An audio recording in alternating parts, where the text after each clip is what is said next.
5 കാര്യങ്ങളെക്കുറിച്ച് ചോദ്യം ചെയ്യപ്പെടാതെ പടച്ചവന്റെ കോടതിയിൽ കാല് നീങ്ങൂല. അൻ ഉംരിഹി ഫീമ അഫ്നാ, ആയുസ് ഏത് വിഷയത്തിലാണ് നശിപ്പിച്ചത്? ആയുസ് കാലത്ത് നീ ചെയ്തതെന്താണ്? പരസ്പരം കുറ്റം പറയലാണോ? ചീത്ത വിളിക്കലാണോ? തെറി പറയലാണോ? ആക്രമിക്കലാണോ? തീവ്രവാദമാണോ? ഭീകരവാദമാണോ? അതേ, റബ്ബിന്റെ അടുക്കൽ ആയുസ്സിനെ കുറിച്ച് ചോദ്യമുണ്ട്. അൻ ശബാബിഹി ഫീമ അബ്ലാ, യുവത്വം എവിടെയാണ് തീർത്തു കളഞ്ഞത്?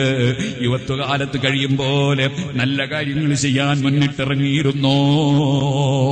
തെറ്റുകളിൽ നിന്ന് മാറി നിന്നിരുന്നോ?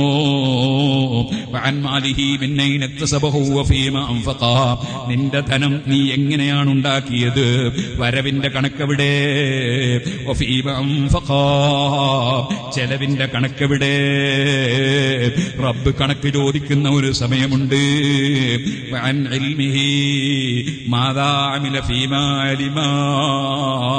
പഠിച്ചതനുസരിച്ച് നീ എന്ത് പ്രവർത്തിച്ചടോ? ഇൽമിനെ കുറിച്ച് ചോദ്യമുണ്ട്. ഈ ചോദ്യത്തിന് മറുപടി പറയാതെ റബ്ബിന്റെ കോടതിയിൽ നിന്ന് നീങ്ങാൻ കഴിയില്ല. അതുകൊണ്ട് സുഹൃത്തുക്കളെ, നമ്മളെല്ലാവരും റബ്ബിനോട് എപ്പോഴും തൗബ ചെയ്തുകൊണ്ടേ ഇരിക്കണം, മാപ്പ് പറഞ്ഞുകൊണ്ടേ ഇരിക്കണം.